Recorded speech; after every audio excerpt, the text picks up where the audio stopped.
Magandang tanghali po sa lahat. Luzon, Visayas, Mindanao, kung sa kayong dako ng mundo po tayo nagbabalik dito sa ating munting channel. Samuel Soriano, TV29, para mag-discuss ulit ng another coins. At ito po ay ating hilig, pangulikta ng barya. Kaya ho tayo nandito nagsisiling ng kanilang mahalaga ang aking mga koleksyon para malaman natin ang tunay na presyo. At isa ho naman tayong kolektor, ayan po. Magandang tanghali po sa lahat ng aking mga subscriber ko sa kayong dako ng mundo po. Keep safe po sa lahat and God bless. Maraming salamat po sa lahat ng aking mga subscriber ko sa kayong dako ng mundo po. Keep safe po sa lahat and God bless. Yun naman po hindi pa po nakapag-subscribe dito sa aking munting channel. Anyayahan ko sana kayo at malaking tulong na po ang inyong gagawin. Tulad ng pagpindot ng ating subscribe button, like and share para ma-update ko naman kayo sa mga latest ko pang gagawin mga video po. Ayan. Mayroon na naman tayong pag-usapang barya guys, mga sinaunang barya.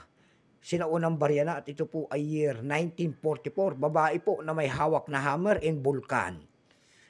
Ayan. Bago tayo magsimula sa ating talakayan at makita ang kanyang presyo, kilalanin mo muna natin siya. Issue po, Philippines po.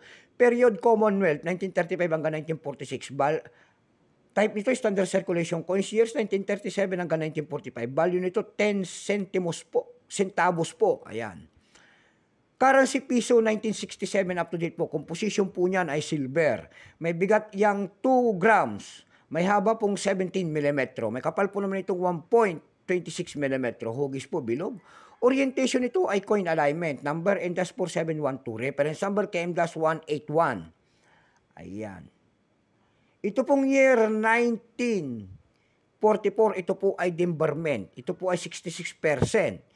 Kung ilang pirasong pinagawa sa barya na ito po ay 31,592,000 piraso po. May price na po ito doon sa ating numista.com kung tawagin ang ating mga kolektor. Yung kanyang very fine 100, extra fine 120, almost uncirculated 150. Uncirculated nito ay nagkakahalaga po ng 210 pesos. Dako tayo sa kanyang presyo. Ayan. Sa ebay.com, nakakita ko tayo doon ng rare coins daw ito, nagkakahalaga po ng $50. Mayroon na rin tayo nakita doon ng $17.99. Mayroon na rin tayo nakita doon nagbebenta nito ng $7.18. Sa Carousel PH naman po tayo dumako. Sa Carousel PH naman po, mayroon tayo nakita nagbebenta doon ng 300 pesos. Nasundan po yan ng 250 pesos. Yung pinakamalit po na bintahan doon ay nagkakahalaga po ng 100 pesos. Ayan lamang po ang aking may babahaging kanyang presyo sagad na. So hanggang dito na lamang po, Luzon, Visayas, Mindanao, kung sa kayong dako ng mundo po. Keep safe po sa lahat and God bless.